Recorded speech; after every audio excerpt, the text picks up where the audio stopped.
Hey guys, welcome back to my channel. My name is Sarah and I have some very exciting book mail.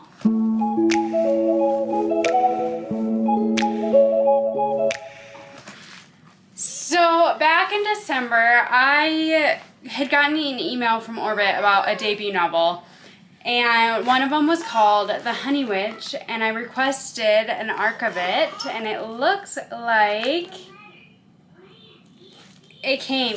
Well, it looks like I got my very first ever arc from a publisher, which I know people get arcs all the time, but for me this is super exciting, and it looks like it is. I mean, look at this packaging. It's such a pretty envelope. And I'm so excited, and I wanted to open it with you guys and share in this experience. I got an email from UPS right around lunchtime today saying that I had a package that was going to be delivered today. And I was like, what the heck? I checked Goodreads, thinking that maybe it was like some kind of a giveaway that I had won or, you know, something like that. And it wasn't that. And I knew that I hadn't ordered anything here recently, so I thought that it must be something from Orbit because I didn't know what else it could be. And look at that. Oh my goodness. This is so beautiful. Okay. So this is called The Honey Witch. It is by Sydney J. Shields. And it says, the Honey Witch of Innisfree can never find true love. That is her curse to bear. But when a young woman who doesn't believe in magic arrives on the island, sparks fly in this deliciously sweet debut novel of magic, hope, and love overcoming all. Oh my gosh. I'm so excited. Okay, so... Oh, and there's a bookmark in here. It says, love comes as swift as the sting of a bee and as sweet as honey. Now, this book is going to be on sale May 14th of 2024. It's a cozy fantasy debut of magic, hope, and love overcoming all. Hey guys, I apologize, but The Honey Witch, like I said, it's by Sydney J. Shields. It is her debut novel. It is a female romance, and it is a fantasy romance, and it's basically that the main character, Marigold, is learning how to be the Honey Witch. However, the Honey Witch can't fall in love, but when a girl named Lottie Burke shows up, she can't help but start to have feelings for her, and it's supposed to be a Grumpy Sunshine romance, and it's supposed to be released in May of 2024. So I am going to bring you guys along with me. I am going to read my very first arc that I got sent, so thank you to Orbit for that. I'm so excited. So stay tuned, and I will check back with you. I plan on starting this hopefully tonight, and if not tonight, then tomorrow morning. I have finally gotten a good start on The Honey Witch, my arc. I am up to part 2, which is like 94 pages in, I believe. And so far, I am really enjoying it. The writing in this book is beautiful. This is about Marigold. She is in her early 20s, and she has always felt like she was different from her siblings. Her siblings have like musical talents and stuff like that, and she felt like she never really had anything like that, that she wasn't really good at anything. But she goes out on a full moon and is in this meadow, and she sees this beautiful butterfly that seems like it's glowing. She's never really understood, but every full moon she's able to go out to this meadow and she sees this butterfly, and it always is kind of a comfort to her.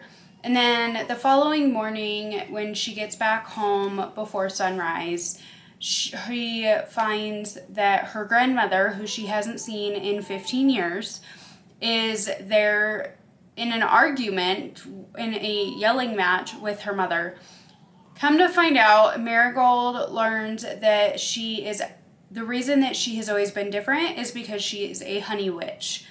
They use bees like honey and flowers and their properties in order to do spells and make like potions and things like that in order to help people. And Marigold learns that her grandmother Althea is dying. She is 100 years old and she is dying. And she wants Marigold to come back to Innisfree, her home, her island, and learn how to be a honey witch and take her place when she passes away. So she decides that she's never really fit with her family and she doesn't have any interest in settling down and getting married and having children. And a honey witch, their curse is that they can never fall in love. So she decides to go with her grandmother to Innisfree, and part 1 of this book is just following that experience. It's her starting to learn what it means to be a honey witch, how to harvest the honey, and just really getting to know her grandmother again in that small way after 15 years of having not seen her. They learn that there is a counterpart to the honey witch. So they have the honey witches that have their magic that they perform. And on the opposite end of the spectrum, there are ash witches. The opposite of the honey is the ash. And this ash witch that her mother or her grandmother has kind of had a feud with over the last century believes that there are ways that they could potentially not just extend their lives, but make them immortal. And her grandmother has no interest in that. She says, 100 years is enough for me. I have lived my life. I have done all these things. But I've also lost enough people that I'm done. I don't have any interest in that. And so they believe that they have protected themselves from this ash witch. And so far, like I said, the writing in this is gorgeous. I love the descriptions. The island of Innisfree, it sounds beautiful. We've had characters like Mr. Benny, who has been kind of a companion to her grandmother, a best friend, not so much a romantic relationship. It kind of seems like he really cares for her, but it's always been a friendship between Althea and Benny. And he's very sweet. He's kind of that person that I believe is going to kind of take the form of Marigold's like protector and friend as she is learning things about the island and kind of be that go-to person that's going to really help her. And yeah, like so far I'm really enjoying this. I think I like the storyline so far. It's really interesting. I'm really curious to see where it's going to go the further I get into the book with the ash witches and whatnot. But so far, it's just been a really cozy read, and it's been really, really interesting. And I love just all the descriptions of everything, talking about how there's these essences, these spirits across the island. There is a koi that is in the pond that like kind of guards this area, or there's this spirit that kind of keeps an eye on this area and things like that. And this island is just full of them. And it's really interesting. I like the concept. I like that there is magic in everything, but it's all nature based. It's not just magic for magic's sake. It's magic based around nature and peace, and I'm just really enjoying that. So far I'm really liking this book. I'm gonna keep reading it, and like I said, I'm on part 2 now, which is only like 95 pages in, but I'm going to keep reading this today and see how far I get, and I will check back in with you here in a little while once I've made it a little bit further.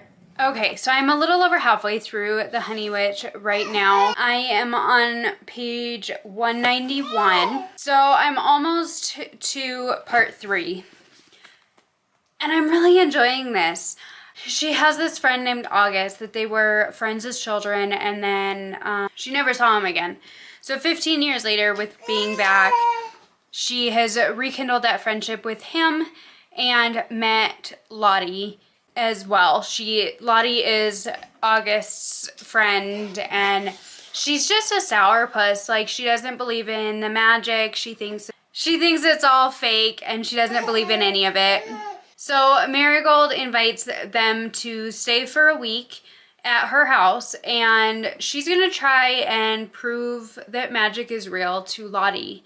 And in doing so, she will have a week where she is not all by herself, to where she's not as lonely.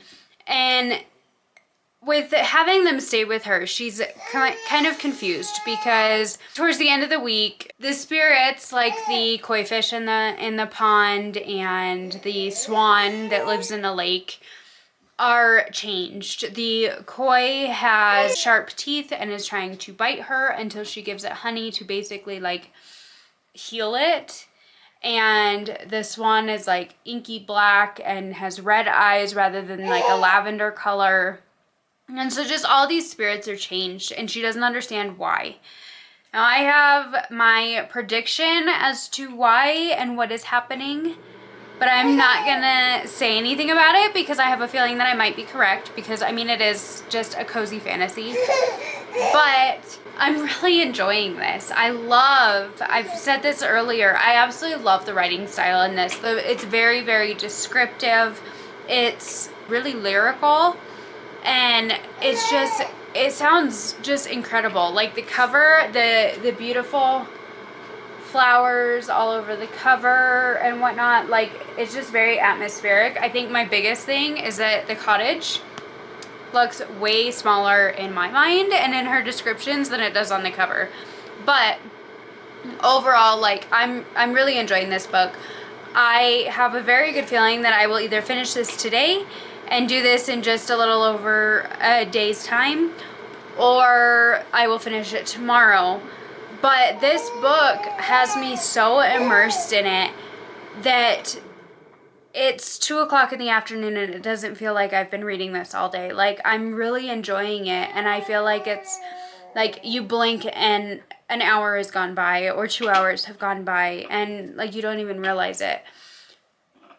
And I really think that says something really special about Sydney J. Shields' writing and her storytelling in this book. It's been a really great time, and I'm just enjoying the heck out of reading it. Like I said, I'm almost 200 pages into this, so I've read like easily 150 pages of this today, and it doesn't feel like I've read that much.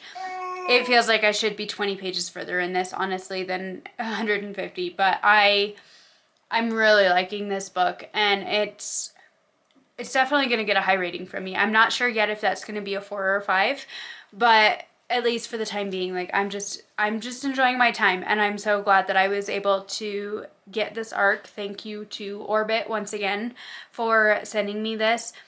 So I will read some more, and I will check back in with you later. Okay guys, so I finished The Honey Witch last night at about 10 o'clock, and I'm kind of obsessed with it.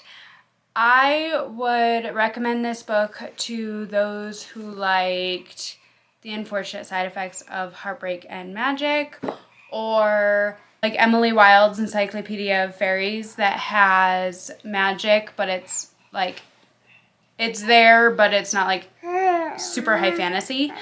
This one is absolutely cozy fantasy.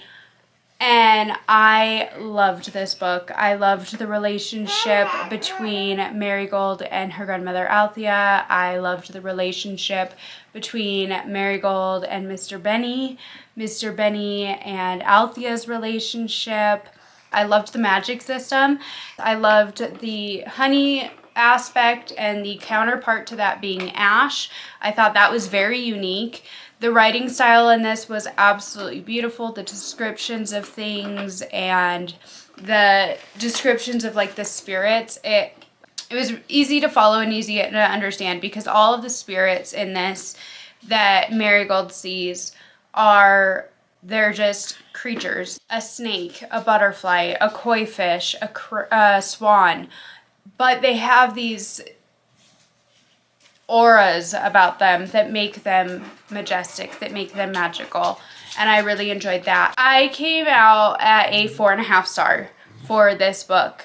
The only thing that I wasn't thrilled with was I felt like some things got rushed. I felt like the ending happened very quickly and then it was just over. And while I love the fact that I am left wanting more, I want more of everything. I want backstories of Althea and Benny. I want epilogues or sequels following Lottie and Marigold. And I want spin-offs following August and Frankie and her family. And I want more. I want so much more because I absolutely loved this. I read the majority of this book in one single day, which doesn't always typically happen for a nearly 350 page book. But I'm obsessed with it. I love it. I absolutely love this book. But I did feel like things got a little bit rushed at times.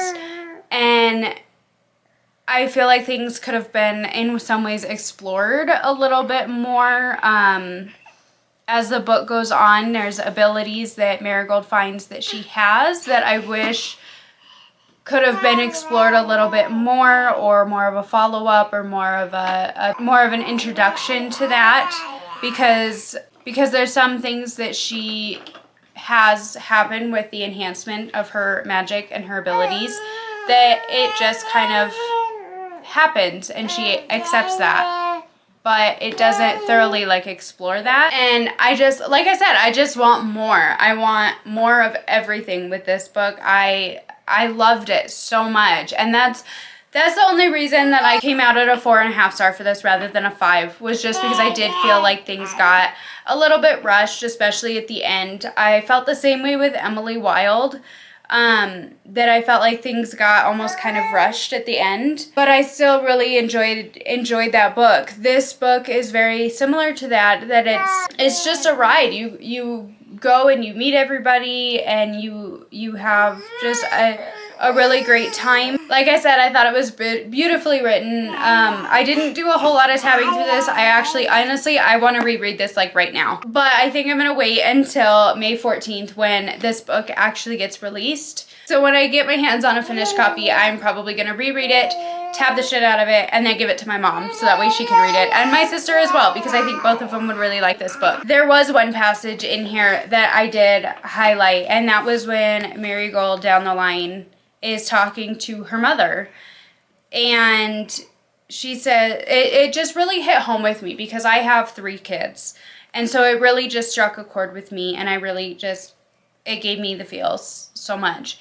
It says, "I love your father with all that I am. He is my soulmate, but you are our child. You and your siblings are our entire world. We love you in an entirely different way that words cannot express, and we would both give all that we have in order to protect you." And that it rings so true in my mind. And so that's just one thing that I couldn't not stop everything and pull out a highlighter and pull out my sticky notes and mark this in this book, because it just rung so true for me as a wife and as a mom, that it was perfect. It was absolutely incredible, and I cannot wait to get my hands on a finished copy of this and just fall back into this and immerse myself in it once again. This book, like I said, it comes out May 14th, and I do highly, highly recommend this. I absolutely had an amazing time with it, and I am so thankful. I am so thankful to Orbit and Hachette Book Group for sending me a arc of this to read and review on my channel. I am so thankful for that, and honestly, this is the first arc that I have received from a publisher, and I can't imagine a better outcome for this. Honestly, this is such a blessing, and I am so thankful for the opportunity to read this early, and I'm so glad that it was such an amazing first arc for me. That being said, thank you again to Orbit for sending me this copy to review. I really appreciate it, and like I said, I thoroughly loved the book. If you liked this video, please like and subscribe. Hopefully there will be more arcs to come, but we will see. And I will definitely have more videos for you. I plan on having my March TBR coming out next week. So please watch out for that. So if you like this video, please like and subscribe, and I will catch you in the next one. Bye. Really? Lonely. As lonely. You stinker. You're noisy.